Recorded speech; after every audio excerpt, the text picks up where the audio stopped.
Médiasphère. Médiasphère. Médiasphère. Médiasphère. Dr Ousmane Kaba. Médiasphère. Médiasphère.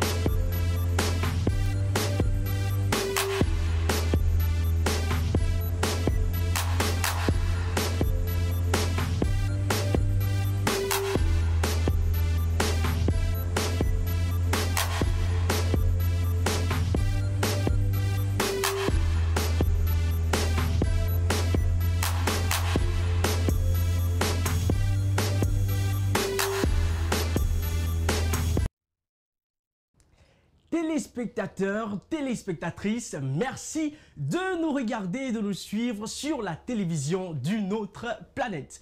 Aujourd'hui pour vous, vous êtes dans votre émission Médiasphère. On fait le tour de l'actualité de la sphère médiatique.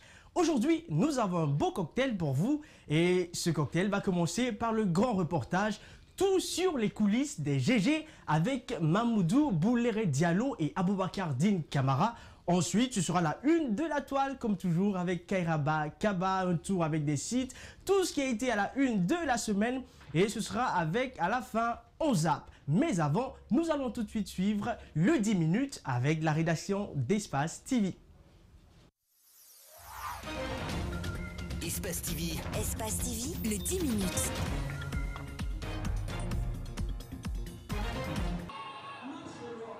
Elles sont des centaines de femmes de l'opposition guinéenne à descendre dans la rue ce jeudi pour protester contre un éventuel troisième mandat et continuer à interpeller les autorités face aux tueries pendant les manifestations politiques. Munies de pancartes et de banderoles sur lesquelles on voit des photos ou des portraits des jeunes assassinés, ces manifestantes demandent justice pour ces jeunes tués lors des manifestations. Nous manifestons pour qu'on arrête de tuer nos enfants. Nous manifestons pour qu'on ait des conditions de vie meilleures. Nous manifestons pour qu'on respecte la loi dans ce pays. C'est pour ça que nous manifestons. Qu'on arrête de tuer nos enfants, qu'on arrête de terroriser l'opposition. Parce que dans ce pays, on a des droits comme eux. Réclamant justice pour les victimes, ces femmes crient en chœur. Encadrées par des femmes policières et gendarmes, du rond-point d'Amdalaï, lieu de départ, jusqu'à l'esplanade du stade, aucun incident n'a été enregistré. Nous, femmes de Guinée, nous voulons que cette tuerie cesse, que ça stoppe. Parce que les enfants sont le devenir de ce pays. Nous voulons que ce pays aille de l'avant. Et si on se met à tuer nos enfants, nous ne pouvons pas rester les bras croisés. Autant on va tuer, autant nous sortirons dans la rue. Le Front national pour la défense de la Constitution dont se réclament ces manifestantes était aussi ce mardi dans les rues pour les mêmes revendications. Si nous voulons réellement la paix, il faut que justice soit rendue. Si la justice n'est pas rendue, il n'y a pas encore de paix. Parce que l'impunité, dans ce sens-là, est encouragée. Parce qu'on ne peut pas jusqu'aujourd'hui indexer quelqu'un. Voilà celui-ci qui passe aujourd'hui à la barre. Pour l'heure, aucune sortie de crise n'est en vue et les législatives sont programmées pour février 2020. Tout d'abord, Matoto, à la rencontre des réparateurs de télévision. Pas de courant, Ibrahim n'est pas satisfait du passage de son député à l'Assemblée nationale, dont il ignore même le nom. Les députés qui sont là, on ne connaît même pas quel est leur rôle maintenant. Parce qu'ils ne cherchent pas à nous défendre. Ils vont venir encore pour dire il faut voter pour moi, je vais faire ça, je vais faire ça. C'est des menteurs, c'est des menteurs. À côté, ce jeune, lui a toutes ses pièces. Même l'ancienne carte d'électeur, il est de Massanta. Très amer, Konaté se sent trahi par les hommes pour qui il a voté en 2013. Nous avons voté pour eux, pour qu'ils nous aident, pour avoir des routes, avoir de l'eau, avoir du courant. Mais très malheureusement, nous, on n'a rien vu, hein, que ce soit l'opposition, comme on appelle les députés de l'opposition ou les députés de la mouvance. À Ratouma et Matam, même lecture. Les jeunes sont au chômage. Certains, pour joindre les deux bouts, font le taxi-moto. Les députés ont disparu des radars. Rares sont ceux qui connaissent leur nom. Ils n'ont aucune idée non plus d'un projet qu'ils ont initié en faveur de leur communauté. Ils n'ont pas là pour notre intérêt, plutôt pour leur intérêt. Parce qu'ils n'ont pas à s'occuper des communes et les problèmes sociaux.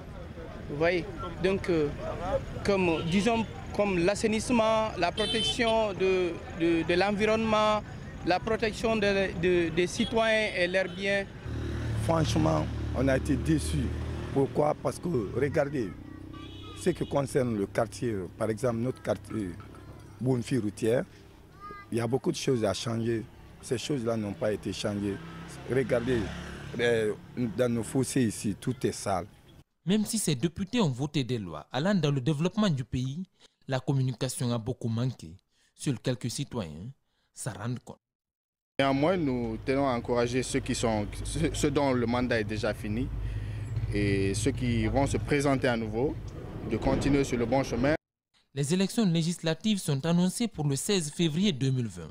Cette législature devrait être remplacée par la 9e avec probablement une nouvelle recomposition.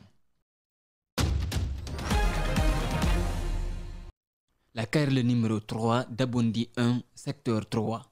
Ici, en 20 jours, 863 personnes ont été recensées. L'opération se poursuit sur le terrain. Des citoyens défilent en compte-gouttes. Dans ce centre d'enrôlement, localisé dans la commune de Matoto, un problème technique persiste. Techniquement, la machine aussi, les photos sont noires. D'autres, tu n'arrives même pas à voir clairement l'intéressé qui est enrôlé. Les informations ont été remontées. Généralement, on nous dit que c'est toutes les machines qui sont comme ça, que ça chauffe. Et même si ça chauffe, on arrive à nettoyer. Les techniciens viennent nettoyer ça à tout moment et que jusqu'à présent, ça ne change pas. À une centaine de mètres de là, le secteur Yakumbaya, CARL numéro 1. Les opérations y ont démarré avec 5 jours de retard, plus 3 jours de grève pour non-paiement de primes. Cela n'est pas resté sans conséquences. Déjà, 823 électeurs ont été enregistrés, dont 9 ce matin. Dans cette CARL, les mêmes problèmes techniques sont signalés. Il y a des photos qui sortent noires. C'est seulement cette difficulté qu'on a ici. Jusqu'à présent, notre opérateur de saisie, il a travaillé sur là-dessus pour la première fois, mais jusqu'à présent, ça continue à le faire. Accolé à Lansebougny, dans la commune de Matam, la CARL numéro 203, près de 800 électeurs ont été enrôlés, dont 500 nouveaux inscrits. Ici également, le travail a été interrompu durant 4 jours pour non-paiement de primes et manque de récépissé. Tout a été réglé et le processus suit son cours normal. Dans cette zone, il compte enregistrer 1000 électeurs. Ce mercredi, à travers un communiqué, la Commission électorale nationale indépendante CENI a invité les partis politiques concernés à faire leur déclaration de candidature et à déposer leur liste du 18 au 27 décembre prochain. Ce, en prélude aux législatives du 16 février. Parlant de non-respect de l'article 140 du Code électoral, le BL réagit à cette actualité. Après réflexion, personnellement, je suis arrivé à la conclusion que cette CENI-là, elle n'est indépendante que par rapport à la loi. On doit obéir à la loi. Et malheureusement, notre CENI est sorti complètement du cadre légal. Et ils sont en train de dilapider des fonds publics en jouant avec la loi. Fayami Limono pense que les opérations d'enrôlement en cours manquent de sérieux. D'ailleurs, il envisage saisir les juridictions compétentes juste après la date butoir du recensement prévue par la CENI. Le président de la République a pris le décret appelant un corps électoral qui n'existait pas parce qu'on n'avait pas encore enrôlé un seul Guinéen. Aujourd'hui, on est en train de faire semblant d'enrôler. Il y a des districts, des quartiers où on n'a pas encore enregistré un seul électeur. Nous sommes déjà à des dizaines de milliers de listes de gens qu'on est en train de dénier le droit de vote. Dès après le 16, il y aura des recours devant les tribunaux pour que ces gens-là aient le droit d'être sur la liste. Dans ces conditions, le BL n'ira pas aux élections législatives. Le BL ira à des élections qui sont propres et le BL empêchera toute élection non propre. Le dialogue politique entre CENI, opposition et mouvance a repris depuis quelques jours. Le BL ne se sent pas du tout concerné. Je ne suis pas ce dialogue parce que d'abord, mon parti, le Bloc libéral, la plateforme à laquelle j'appartiens, la CPR, n'est associée ni de près ni de loin à ce qu'on appelle aujourd'hui le dialogue. Ce qui se fait, c'est du ressort de l'UFDG et de l'UFR. Le dialogue politique en cours divise déjà son issue, présage un lendemain incertain. Perchés dans les montagnes du nord-ouest de la Thaïlande, les rizières en terrasse de Ban Papompiang sont prêtes pour la récolte. Mais cette année, la production ne sera pas exceptionnelle.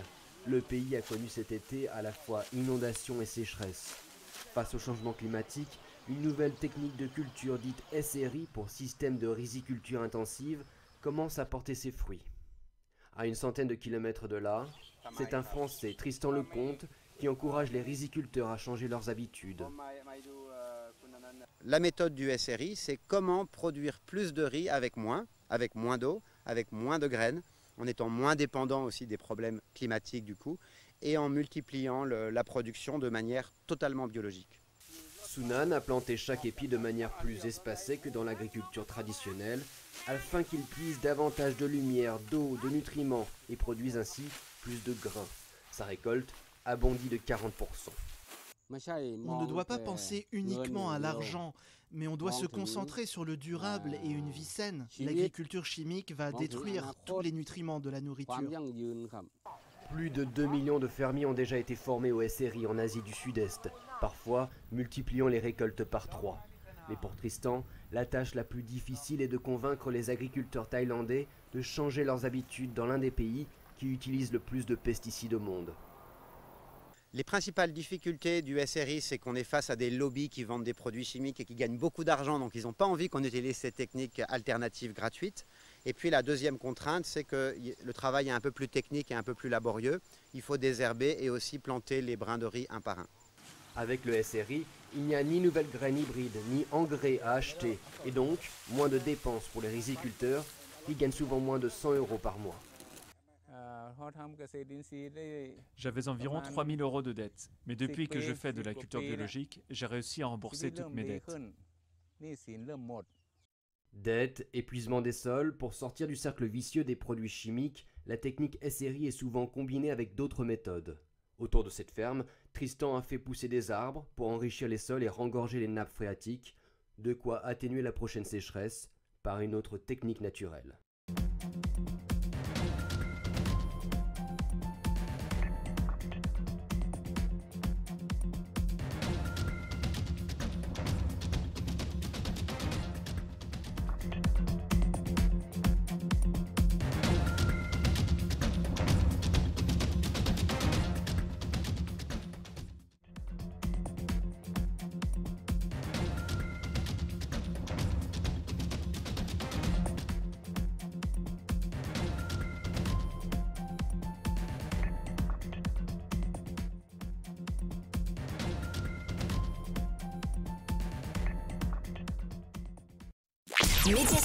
Médiasphère.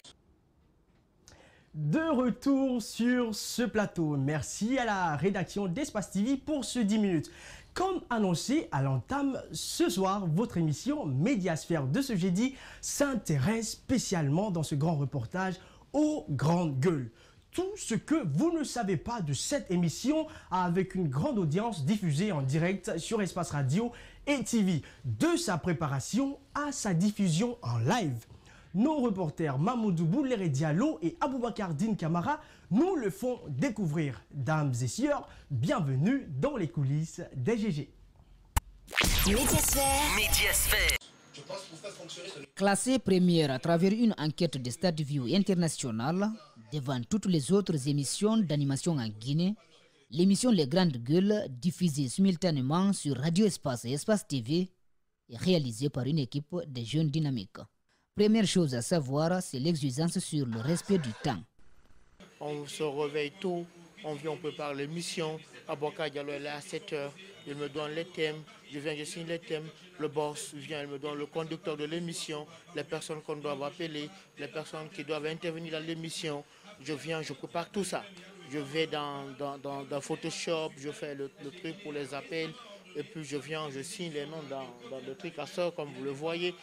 Donc là, et puis j'ai mon équipe en place avec lesquelles je travaille. Mafata Sano, Lamine Sidibé, Mamoudou Kondé, Nalaï et tant d'autres. 7 heures, voilà le programmateur de votre émission qui arrive. Trouver du contenu riche, varié et qui impacte sur les citoyens, c'est le défi de tous les jours. Mais se construit avec la participation de tous les chroniqueurs, sous le leadership du principal animateur, qui est en même temps le PDG de notre groupe, M. Lamine Guérassi. Tout est fignolé, cuisiné sous sa responsabilité, avec bien entendu moi qui suis un peu la courroie de transmission entre les autres chroniqueurs et l'animateur principal. Je suis également la fenêtre d'entrée, la porte d'entrée de tous ceux qui veulent passer dans cette émission. Donc, je suis à la programmation, donc tous ceux qui voudront prendre la parole, ils passent par moi, ils m'appellent, ils peuvent appeler les autres chroniqueurs aussi, mais qui après me remontent les intentions de communication. J'essaie de tout recentrer et de mettre en place une sorte de pipeline, donc qui est un canal d'information qui circule, pour que l'information circule entre tous les chroniqueurs et le boss de cette émission. Donc, on essaie de prendre au fur et à mesure toutes les sollicitations, on construit le contenu ensemble, et puis tous les matins, on se retrouve là, dans ce bureau, qui est, si vous voulez, le camp de base des grandes gueules. Cette séance dure 2 heures. Les intervenants identifiés et les éléments agencés. La technique contrôlée et l'esthétique terminée. Le travail se situe entre la régie et le studio de speakage. 9 heures, coup d'envoi de l'émission. La concentration s'impose à la régie. Tout à l'heure, j'ai même reçu un SMS d'un téléspectateur qui nous suit depuis Dakar. Il m'a transféré le message à Antoine Koroma dans l'émission, en pleine émission. Il me dit que le téléspectateur veut que j'augmente un peu le son, le volume de la régie. Eux ne reçoivent pas bien le son là-bas. Du coup, j'ai augmenté le volume. Maintenant, je suis comme ça à la normale. Donc là, cela veut dire que nous sommes suivis en direct de par tout le pays. Il y a l'interréaction de tous les téléspectateurs. Il vous est arrivé de vous demander comment les jeux réussissent toujours à trouver des invités. Le secret relève de l'audimat de l'émission et de son impact, répond le programmateur des Grandes Gueules. Ça fait peur, ça fait trembler, notamment ceux qui ont la charge de la gestion de la chose publique. Mais il en est ainsi. Il faut que nous poussions les décideurs et tous ceux qui ont une portion de responsabilité au compte de notre pays à prendre la parole chez nous et à rendre compte. Donc on est dans cet exercice de reddition des comptes, amener tous les décideurs publics à rendre compte de leur gestion, à dire aux populations ce qu'ils font, les politiques qu'ils définissent en leur nom et les orientations de ces politiques-là. Ça fait trembler, parce que quand vous n'êtes pas quelqu'un qui respecte l'orthodoxie dans la gestion de la chose publique, ça vous fait peur. Mais si vous n'avez rien à vous reprocher, donc je pense qu'il n'y a rien à craindre. Le décalage du son entre la radio et la télévision vous agace. Le réalisateur est conscient. Alassane Diallo évoque des raisons qui ne dépendent pas de la régie. C'est une émission radio que nous, moi en tant que réalisateur, cherche à ramener, à arracher cette émission dans leurs mains là-bas à la radio pour que ça soit réellement télévisuel. Maintenant, pour rendre l'émission télévisuelle, il faut des images illustratives qui vont enrichir le truc. Et le décalage là aussi, ce n'est pas là à notre niveau ici, au niveau de la régie, mais c'est dû au niveau du signal, du satellite. Dans ce studio, aucun cadreur n'est présent. Tout est contrôlé depuis la régie. Depuis un moment, le patron a décidé de robotiser le groupe. Si la remarque elle est bonne parce que les caméramans qui filmaient avant sont maintenant remplacés par les caméras robots. Donc les caméras robots, on a notre mallette ici auprès de nous, c'est nous qui gérons tout en même temps. Là, on gère les 3 caméras qui sont dans le studio là-bas à la régie ici. On gère le tricasseur ici, on voit le découpage, le montage, les trucs, dans le buffer, dans le DDR2, dans le DDR1, dans le GFX. Tu as vu, tout ça c'est purement technique, mais les risseurs pourront le comprendre. Donc, c'est nous qui gérons tout ici. Là, on n'a pas besoin de caméraman, on n'a pas besoin de cadre. Là, tout est robotisé. Autre chose que vous devez savoir sur les grandes gueules et ses animateurs, c'est que les jeux ne cherchent pas des trophées, mais quand ils les obtiennent, Lamine Guirassy est convaincu que le hasard n'a rien à voir là-dedans. Être manager, c'est déjà dans l'âme, voyez-vous. Mettre dans la tête qu'on anime l'émission la plus suivie de la République, on se prend trop au sérieux et j'aime pas me prendre au sérieux. Je l'ai dit la dernière fois quand on s'est vu ici, qu'en venant à la radio le matin, pour moi je viens jouer parce que c'est ma passion, malgré que je n'ai pas eu mon brevet ni mon bac d'ailleurs. N'empêche, vous vous levez avant les candidats. Oui. Vous venez ici à quelle heure? À 4h du matin, je suis à Espace. Je prends l'antenne à 6h30 parce qu'il faut préparer tout. Il faut préparer les lancements, les agencements, enfin tout ce qui va pour que vraiment l'auditoire soit à l'aise en nous écoutant. Donc c'est ce que nous faisons à travers les grandes gueules depuis 10 ans maintenant. Ouais, parce que la radio ça fait 10 ans, 12 ans. Les GG ça fait 10 ans. Autre révélation pour vous, c'est que l'animateur principal des grandes gueules n'aime pas tellement la politique. Ce que les auditeurs ne savent pas, j'évite en fait vraiment de parler politique dans cette émission parce qu'elle s'est démarquée tout de suite en s'intéressant aux vrais gens, comme j'aime à le dire. C'est-à-dire ces populations qui nous font confiance, ces auditeurs, ces téléspectateurs. Maintenant, je dis bien les téléspectateurs parce que la télé a repris le flambeau depuis 5 ans maintenant. Mais les gens s'identifient à cette émission parce qu'on leur défend. On devient carrément l'avocat des plus faibles. Pour eux, en dénonçant évidemment, comment je vais dire ça, les faits de société, en dénonçant ce qui peut leur arriver tous les jours, ils se disent enfin on nous a écoutés.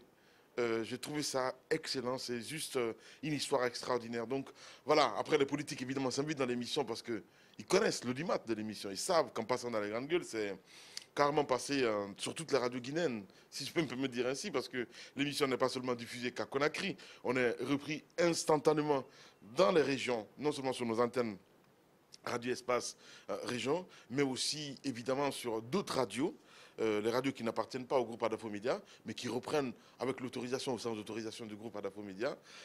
Pour les politiques, c'est juste incroyable de passer dans cette émission. Ils savent aussi qu'en passant, qu'ils peuvent se faire allumer, parce qu'on dit les choses telles que nous pensons.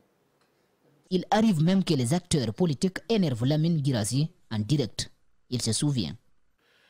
Dieu seul sait la pression que nous avons au quotidien. Souvent, je pète un câble à l'antenne parce que je ne supporte pas du tout que les politiques se disent on est amis et que je ne dois pas parler d'un sujet. Et moi, c'est des choses, ça me met mal à l'aise. Une fois, ça arrive avec une dame qui est politique et qui m'a envoyé un message au cours de l'émission. J'ai directement pété un câble à l'antenne. Je dis, vous ne devez pas le faire parce que moi, quand vous êtes au bureau, je ne vous envoie pas un message pour vous dire s'il vous plaît, soyez tolérante. Non, je ne fonctionne pas comme ça. Vous aimez les grandes gueules? Alors, vous n'êtes pas seul. Cette émission, c'est comme une drogue pour nous aussi, nous les chroniqueurs, nous les animateurs.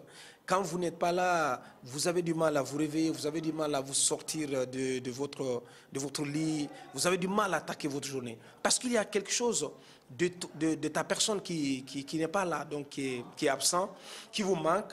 Et il y a ce levain, cette énergie matinale qui vous manque. Parce que on a l'habitude de se retrouver tous les matins, on se chambre, on confronte nos idées, on rigole, parce que nous sommes une bande de copains. Donc il y a cette ambiance d'avant-studio qui se met en place. Et quand on arrive à l'antenne, ces chocs, ces empoignades, ces envolées, ces accrochages entre nous chroniqueurs et les invités en studio ou au téléphone. C'est une merveille, tout simplement.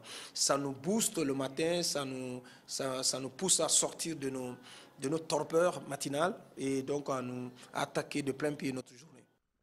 Nous n'avons pas occulté la question relative au système managérial qui fait de grandes gueules l'émission préférée des Guinéens.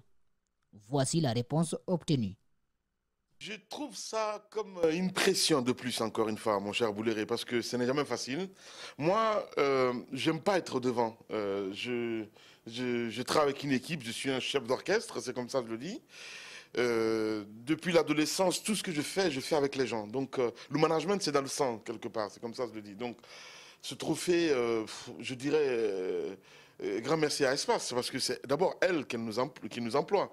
Voilà, sans cette antenne, nous ne serons pas connus aujourd'hui. Donc, évidemment, grâce revient à Radio Espace, à Espace TV. Du sérieux, oui, mais aussi l'ambiance et la complémentarité règnent dans l'équipe.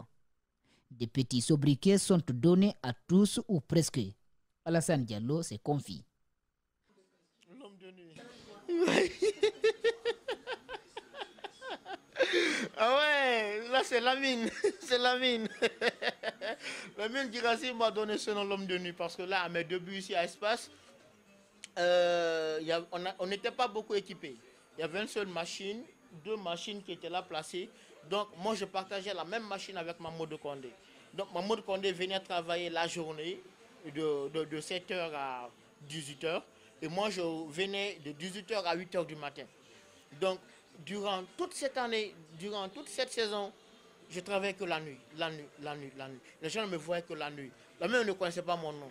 Donc pour m'indexer, va dire à telle personne de faire ça, il disait, allez-y dire à l'homme de nuit, allez-y dire à l'homme de nuit, allez-y dire à l'homme de la nuit, l'homme de la nuit, l'homme de la nuit.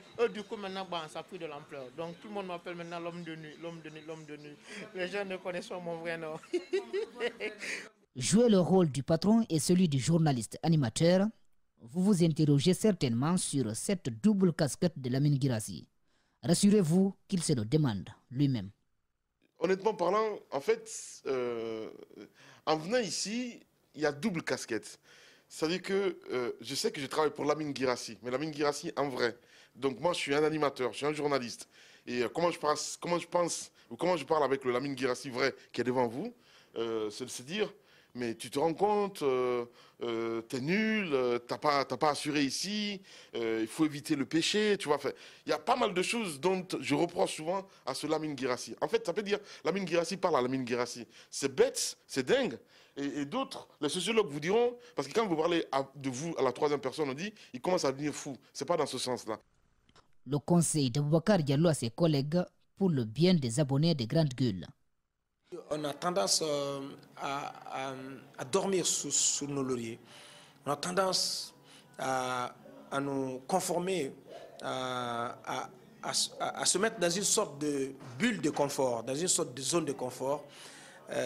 Pour autant, ce n'est pas bon, c'est un risque. Donc, c'est quand on a du succès, quand on est au sommet de son art, qu'on peut souvent glisser, qu'on peut souvent donc, se laisser aller à la paresse, à la farniente, et c'est là où tout peut s'écrouler. Donc j'ai demandé à mes amis de se remobiliser, c'est l'appel que j'ai lancé, et notamment c'est en direction du patron lui-même, que tout le monde se remobilise davantage pour continuer donc à caracoler, pour continuer à maintenir notre position et à servir au mieux qu'on peut notre pays, nos téléspectateurs, nos auditeurs. Votre question bonus pour vous permettre de connaître les projets du groupe Adafo Media en 2020. On a non seulement Kalak TV a lancé dès janvier en 2020, mais nous avons aussi évidemment Radio Espace Sénégal en création du côté de Dakar, parce que pour nous c'est important aujourd'hui d'exporter une marque guinéenne, c'est comme ça de le dire, sur le continent. Radio Espace Sénégal, oui, c'est peut-être, ils vont avoir le même patron que vous, que moi, Lamine Girassi. Oui, le vrai Lamine Girassi. Mais sauf que ce qui va changer, évidemment, c'est que c'est les Sénégalais qui vont y travailler. Alors, restez connectés sur l'ensemble du réseau du groupe Adafo Media 24 heures sur 24 pour consolider la culture démocratique en vue d'un développement sûr et enviable. Médiasphère. Et oui, vous l'aurez donc compris, c'est un grand travail qui s'abat dans les coulisses des GG. Et c'était avec Mamoudou Bouléré Diallo et Aboubakar Dine Camara. Maintenant, place à la une de la toile et ce sera avec Karaba Kaba qui nous fait le tour des sites et les titres poignants.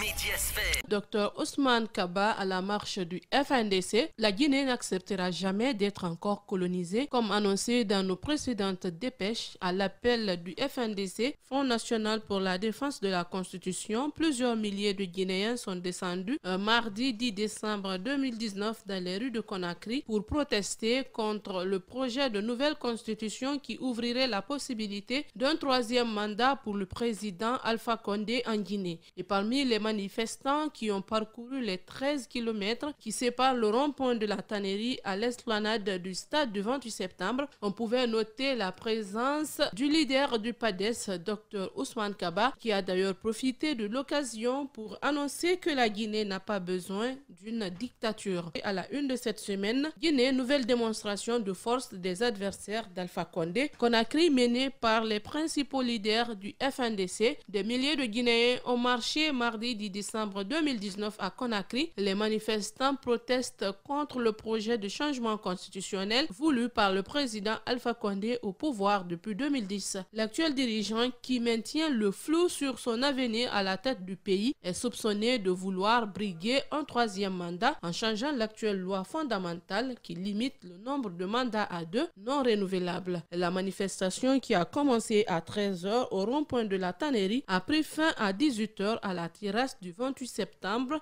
où les responsables du front ont tenu des discours devant un magma humain. S'ils veulent le troisième mandat, ils n'ont qu'à partir ailleurs, mais ce n'est pas en Guinée, a lancé le coordinateur national du FNDC qui appelle à la poursuite du combat pour ne pas trahir la mémoire des victimes. Vers 18h, c'est une marée rouge qui a déferlé vers l'esplanade du stade de Conakry. Tout comme les marches précédentes, le FNDC a réussi le pari de la mobilisation pour cet acte 6. Outre la capitale Conakry, des manifestations ont eu lieu dans les préfectures de Télimélé, Pita, Dalaba, Mamou, Koundara, Labé et Fria. La mobilisation de ce mardi 10 décembre 2019 s'est déroulée sans incident. Médiasphère. C'est tout pour ce soir. On se retrouve la semaine prochaine pour faire à nouveau le tour de la sphère médiatique. Merci à nos reporters, la conduite technique assurée par Nalaï Sidibé au cadrage, Ibrahim Assouri Camara et Lamine Sidibé à la régie, le tout sous la coordination du réalisateur Alpha Amadou Douldé Diallo. Ne quittez surtout pas car ce sera tout de suite le journal avec nos confrères de la BBC et c'est maintenant.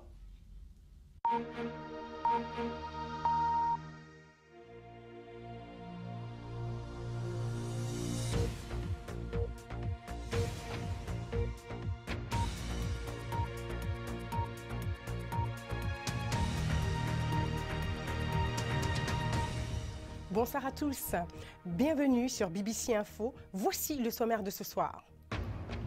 Le Niger à nouveau dans le deuil après une attaque sur la base militaire d'Inates faisant 71 morts. Élection sous haute tension en Algérie ce jeudi, taux de participation pour l'instant très bas. Et en football, on connaît les 16 qualifiés pour les 8e de finale de la Ligue des Champions. On en parle avec Emmanuel Coste. Au Niger, l'armée annonce qu'au moins 71 soldats ont été tués lors d'une attaque contre une base militaire dans l'ouest du pays. Il n'y a pas eu de revendication pour l'instant, mais la zone est infestée par des groupes armés liés à Al-Qaïda et l'État islamique. Leurs attaques sont de plus en plus violentes ces derniers temps, malgré la présence de milliers de soldats régionaux et internationaux. Un sommet prévu le 16 décembre en France, consacré aux opérations militaires dans la région, a été reporté. Plus de précisions avec notre correspondante Louise Doast. Loin des capitales, dans une vaste zone rurale, des hommes armés ont commis l'attaque la plus meurtrière depuis 2015. Le détachement du poste militaire de reconnaissance d'Inates proche de la frontière avec le Mali, a fait l'objet d'une attaque perpétrée par des terroristes lourdement armés, estimés à plusieurs centaines. Un combat d'une rare violence, combinant des tirs d'artillerie et l'emploi des véhicules kamikazes. La zone est proche de là où 4 militaires américains et 5 Nigériens ont été tués lors d'une embuscade il y a 2 ans. La crise sécuritaire dans la région remonte à 2012, lorsque des séparatistes prennent contrôle du nord du Mali. L'armée française est intervenue pour contenir leur avancée. Un accord de paix a été signé, mais n'a pas été entièrement ratifié et des nouveaux groupes sont apparus. En plus des forces françaises, l'ONU a une mission de maintien de la paix au Mali et les États-Unis ont des bases aériennes au Niger. Aujourd'hui, certains se demandent comment se fait-il que les groupes armés n'aient pas encore été vaincus. Tout le monde en parle, ah oui, mais où sont les drones, où sont les avions de chasse, où sont ceci, cela. Bon, ces gens-là ne sont pas là pour nous. Pour nous, c'était déjà très clair. Et donc, les forces étrangères ne sont pas d'une grande utilité. Elles doivent s'en aller. La région Gourma, à la frontière du Burkina Faso, du Mali et du Niger, est désormais au centre des opérations antiterroristes. C'est là où l'attaque de mardi s'est déroulée. Et dans cette région, les groupes armés sont soupçonnés de créer des liens avec les communautés, alors que la présence des gouvernements et de leurs armées se fait plus rare. Peu de signes aujourd'hui montrent que la situation s'améliorera rapidement. Louise de Wast, BBC Afrique. En Algérie, à présent, où après près de 10 mois d'une contestation populaire massive et inédite et entraîné la chute du président Abdelaziz Bouteflika, les Algériens étaient appelés aujourd'hui aux urnes pour élire son successeur. Le taux de participation était seulement de 20% au milieu d'après-midi. Depuis ce matin, malgré le dispositif policier, une importante manifestation s'est tenue à Alger, dans la capitale. Myriam Lawari. L'abstention sera-t-elle la grande gagnante des élections algériennes? C'est la question que se posent nombre d'observateurs. Le taux de participation, un enjeu majeur pour ce scrutin très contesté, est déjà passé au peigne fin. En fin de matinée, il s'est élevé à moins de 8% selon l'autorité nationale indépendante des élections, l'ANI. Soit un taux de participation d'un point plus faible en comparaison à la présidentielle de 2014. Mais l'ANI reste optimiste. L'opération électorale se déroule bien. Nous avons remarqué un bon nombre d'électeurs pour le moment et c'est ce qui va nous encourager à continuer jusqu'au bout avec cette opération électorale. À Alger, des électeurs ont répondu présents malgré l'appel au boycott de l'Irak. Il faut dire que depuis février, ce mouvement de contestation sans précédent inonde les grandes villes du pays. Pourtant, des électeurs ont tenu à glisser aujourd'hui leur bulletin de vote dans les urnes.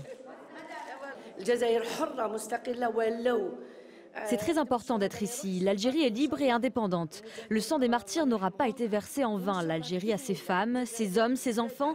C'est un nouveau jour. Le 12 décembre est très important. Je ne vote pas pour entraver la situation. Pourquoi je ferais un obstacle pour mon pays? Je suis contre les gens qui sont contre les élections. Et en ce jour de scrutin, certains Algériens n'ont pas hésité à descendre à nouveau dans les rues de la capitale afin de protester contre la tenue de ces élections. Des manifestations que les policiers ont tenté d'empêcher dans la matinée.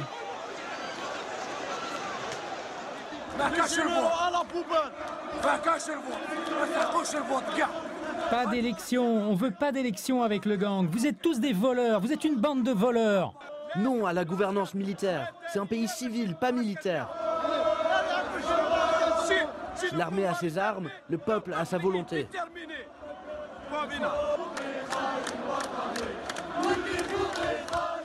Volonté et détermination, tels sont les mots d'ordre des contestataires. Reste à savoir si le prochain président élu parviendra à convaincre les plus pessimistes. Et tous les résultats de cette élection historique en Algérie seront disponibles sur notre site internet bbc.com/Afrique, sur PC, mais aussi sur téléphone mobile. Le reste de l'actualité, en bref et en images. Ces jours de vote en Grande-Bretagne également, les 46 millions d'électeurs britanniques sont appelés à élire leurs députés à la Chambre des communes. La plupart des résultats seront annoncés vendredi matin. Il s'agit de la 3e élection législative en moins de 5 ans, alors que le pays tente de se sortir de la crise du Brexit. Au Nigeria, les Africains pourront désormais demander un visa à leur arrivée. Le président Buhari a déclaré que son pays était déterminé à soutenir la libre circulation des Africains sur le continent. En juillet, le Nigeria a signé l'accord de libre-échange continental africain qui vise à promouvoir la libre circulation des personnes et des investissements afin d'accroître le commerce intra-africain. Et enfin, le magnat du cinéma Harvey Weinstein a conclu un accord de principe de 25 millions de dollars avec des femmes qui l'ont accusé d'inconduite sexuelle. Une trentaine d'actrices et ex-employés se partageraient la somme, mais il faut encore l'accord final de toutes. Il risque un autre procès le mois prochain pour viol et agression sexuelle, ce qu'il nie. Pour le grand angle de ce journal, nous partons à la rencontre de Wilfried Bungei. En 2008, ce Kényan était champion olympique du 800 mètres. Mais à la retraite, il devient alcoolique pendant 2 ans, entre 2010 et 2012. Aujourd'hui, le Kényan remonte la pente et célèbre ses 8 années de sobriété. Célestina Korenei l'a rencontré à Nairobi. Je pouvais partir dîner avec ma famille et je me disais, ok, je vais juste prendre un verre. Mais ce n'était jamais qu'un seul verre et ça se terminait par des litres. En l'espace d'1 an et demi, c'est devenu chaotique et ma vie était vraiment bordélique. Au Kenya, la course à pied est plus qu'un sport, c'est une obsession nationale. Le pays a produit plus de champions sur longue distance que n'importe quel autre pays. Et des athlètes comme Eliud Kipchoge et Hellen Obiri sont plus que des stars du sport, ce sont des icônes. Lorsque j'étais athlète, je n'ai jamais eu de véritable vie sociale. J'avais à peine 20 jours de repos par an pendant 13 ou 14 ans. Mais lorsque j'ai pris ma retraite en 2010, c'est devenu un vrai problème. Je ne faisais pratiquement rien. Star de l'athlétisme, Wilfried Bungei s'est trouvé sous le feu des projecteurs lorsqu'il a connu le sommet avec une médaille d'or olympique sur 800 mètres. Mais après avoir atteint tous ses objectifs, l'alcool a ruiné son début de retraite sportive. Il y a cette envie qui est inimaginable. En ce qui me concerne, je savais que lorsque je commençais à boire, ça ne s'arrêtait jamais complètement. Parce que je ne travaillais pas. Je me souviens de la fois où j'étais l'invité d'honneur pour des événements. Je me levais le matin avec la gueule de bois. Donc la première chose que je faisais, c'était de boire. Et évidemment, je n'honorais pas mes invitations. L'alcoolisme de Bungei a aussi eu des répercussions sur sa famille. Ainsi, en 2012, il a manqué la naissance de son 3e enfant. Pour la naissance de mes autres enfants, je n'étais pas là parce que je pratiquais l'athlétisme. Donc, c'était l'opportunité pour laquelle je savais que je pouvais être présent. Et encore une fois, il y avait ce mensonge quelque part qui me poussait à prendre 1 ou 2 verres avant d'avoir le courage d'affronter la réalité. Et je choisissais de prendre 1 ou 2 shots de vodka avant de finir avec plus d'1 litre. Je suais. La partie qui me faisait le plus peur, c'était les hallucinations. En 2012, Wilfried a intégré un centre de réhabilitation pour alcooliques à Nairobi. Il y a passé 6 semaines et n'a plus jamais bu d'alcool par la suite.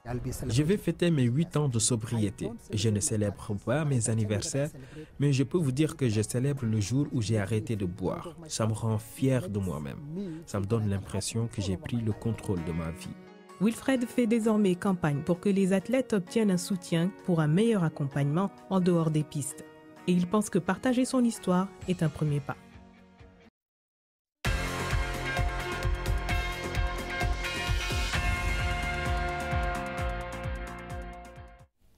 Du sport encore et toujours avec cette fois-ci Emmanuel Cos. Bonsoir. Alors aujourd'hui on commence avec du football. La phase de poule de la Ligue des Champions a rendu son verdict. Que peut-on retenir, Emmanuel? Eh bien Claire, on peut en retenir 3 choses. D'abord, pour la première fois dans l'histoire de cette compétition, 5 pays seulement seront représentés en 8e de finale. Pas de surprise là-dessus, 5 grands championnats européens. L'Angleterre avec le tenant du titre, bien sûr, Liverpool, mais aussi Chelsea, Manchester City, Tottenham. L'Espagne, là aussi, avec 4 représentants, le Barça, le Real Madrid, l'Atlético Madrid et le FC Valence. L'Allemagne aura 3 clubs présents, le Bayern Munich, Borussia Dortmund et Leipzig. Leipzig, c'est un petit peu une surprise, mais attention, Leipzig est quand même 2e du championnat d'Allemagne. La France aura 2 clubs, le PSG et Lyon, et l'Italie 3, avec la Juventus de Turin, Naples et l'Atalanta de Bergame. Et là, c'est le 2e point, parce que Bergame, c'est vraiment la surprise. Le club était bon dernier avant cette ultime journée de la phase de poule, mais sa victoire en Ukraine, 3-0 contre le Shakhtar Donetsk, et en même temps la défaite à domicile du Dynamo de Zagreb contre Man City, ont fait en sorte que Bergame, finalement, a terminé cette phase de poule en 2e position, derrière Man City, en passant devant le Shakhtar et devant Zagreb.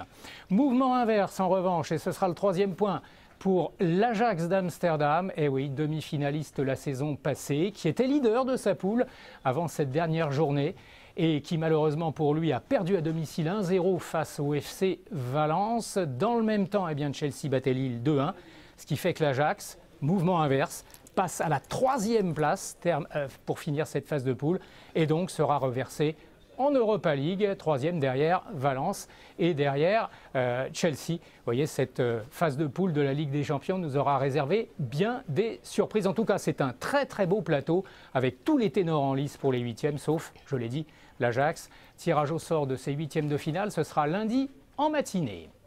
La NBA aussi, et là les vedettes se sont mises en exergue la nuit dernière. Kawhi Leonard pour les Lakers de Los Angeles, ou plutôt pour les Clippers de Los Angeles, parce que Leonard joue maintenant pour les Clippers et il rendait visite à son ancien club, Toronto, avec lequel il avait gagné la NBA l'année passée. Il a mis 23 points pour les Clippers dans cette victoire. Donc, retour triomphal de Kawhi Leonard à Toronto, mais pas forcément dans le camp où Toronto souhaitait. 55 points de James Harden pour les Houston Rockets, c'était dans la salle de Orlando, et puis également dans la salle de Cleveland, et puis surtout aussi ce bon vieux LeBron James qui se rappelle au bon souvenir de ses supporters et supportrices. 25 points de LeBron James pour les Lakers de Los Angeles. Cette fois-ci, je ne me suis pas trompé, c'était dans la salle d'Orlando, les Lakers de Los Angeles qui confortent leur place de leader dans la conférence Ouest avec 22 victoires et 3 défaites, Claire. Merci beaucoup Emmanuel pour toutes ces précisions. Et enfin, prenons de la vitesse avec ces images. Cet engin s'appelle Bloodhound. Cette voiture de course de construction britannique espère devenir le véhicule le plus rapide de tous les temps. Cette scène a eu lieu dans le désert du Kalahari, en Afrique australe, où les conducteurs ont testé la voiture pour voir à quelle vitesse elle pouvait être poussée. Le record actuel est d'un peu plus de 1200 km/h et l'équipe derrière cette voiture pense qu'elle pourrait bien battre d'environ 400 km. De belles images, en effet. C'est la fin de ce journal. Merci de l'avoir suivi, notamment en Guinée sur Espace Télévision, où que vous soyez. Bonne soirée à tous et à demain.